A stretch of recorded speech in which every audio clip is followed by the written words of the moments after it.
Hello, everyone. No, I'm not at the beach, but I like to be. So I'm giving my husband a hint.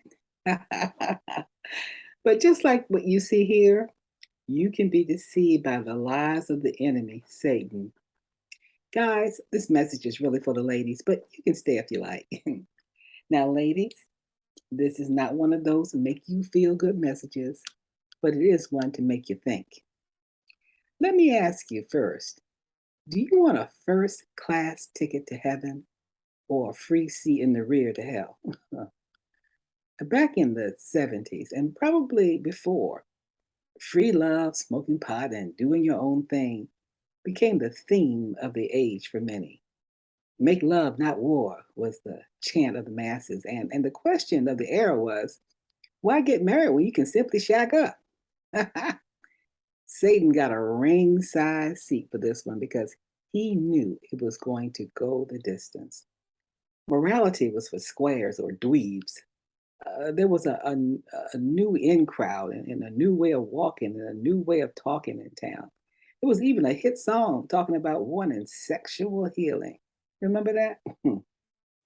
Young men were deceptively happier than they had ever imagined, since it was no longer like pulling teeth to convince some young woman to have sex. I mean, to make love.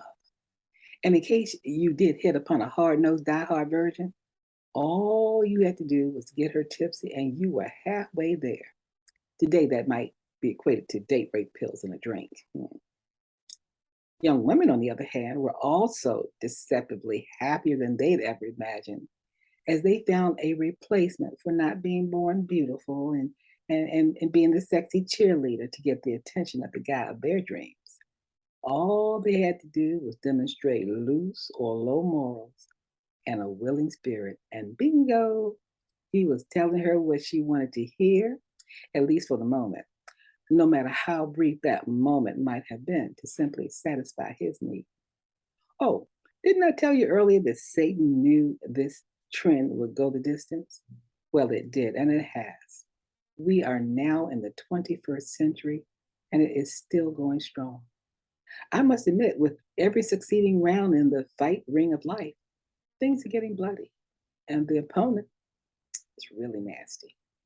Young ladies are no longer referred to as babes, but by another B word. In today's world, they not only have to get naked in front of the object of their affection, but now they have to strip down and bare all to the world just to compete for attention. The number of cases of venereal diseases has quadrupled. New and incurable STDs have come into existence, and now monkeypox, my lord. From all of this, you might have expected a real population boom, and it did increase some, but we also experienced the highest rate of infant mortality since keeping record, with the lack of prenatal care by unprepared young women who did not have a clue about being mothers, or for caring for the unborn babes, or birth control, or having multiple no good reason abortions, making those who really needed them for their health care look bad. Live babies sucked out of existence, just like a piece of worthless lint on the floor being sucked up by a vacuum and later dumped and forgotten. Well, who remembers Lent? Satan is jumping up and down for joy in his front row ringside seat. His deceptive evil has got mankind on the ropes and they are being beat to death. Remember the Rocky movie? It's pitiful. But Jesus Christ is our coach and he speaks to us through various means. He has chosen to speak to the young woman of today because he has chosen them to be a great influence in the body of Christ. Wherever they go, the good men will follow.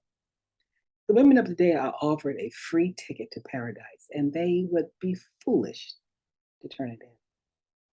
Young women everywhere are choosing morality over licentiousness. No more monkey see, monkey do. They are thinking outside the box. They're choosing to have their babies instead of aborting them unnecessarily and getting proper prenatal care. And they're choosing to wait for Mr. Right. Remember him? Before jumping into bed with every Tom, Dick, or Harry. They're choosing marriage over shacking up and family life over love, the one you're with. They're choosing to be called by their Christian names and not female dogs. Satan is really nervous now because he's put in an extra bet that seems to be slipping away right in front of his eyes. He can't believe that his deceptive coaching is failing, and he is mad. This new way of thinking by women reminds me of the words of the song Ticket to Ride by the Beatles. Well, young lady, have you got your first class ticket? If so, then I would suggest that you climb aboard to the good life and enjoy. Be blessed.